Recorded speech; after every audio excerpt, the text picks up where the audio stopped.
American Heart Association and the American College of Cardiology released new guidelines in terms of prevention and management of hypertension based on comprehensive analysis and literature over the past 10 years. And in a nutshell, so they've restructured the numbers that we're looking at to make a diagnosis, and initially lowered the bar, which means more people will fit into that pre-hypertension or elevated blood pressure bucket. Now, what that tells me, one, first of all, this is one of the biggest issues most Americans deal with. And two, I worry that now a lot more people will be just simply put on hypertension medication. I'm in the hospital for about a week with this thing. Well, the hospital food is the glycemic index on it was ridiculous. And then they're coming in and measuring my blood sugar, and they're surprised when my blood sugar was high, and then they're giving me shots of insulin. And I'm like, the cycle is broken. It's absolutely broken.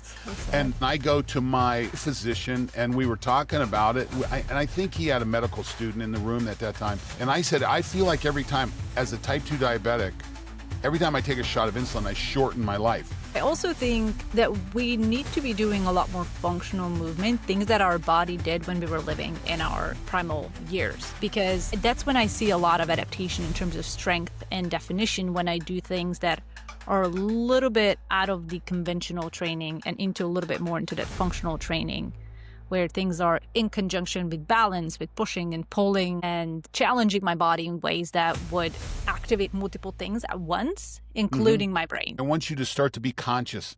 The same way we've talked about this on the pod, intentional recovery, becoming intentional in the behaviors that are going to lead to improved recovery. What we're talking about here is intentional nutritional consumption. Starting to think about what's going in your mouth.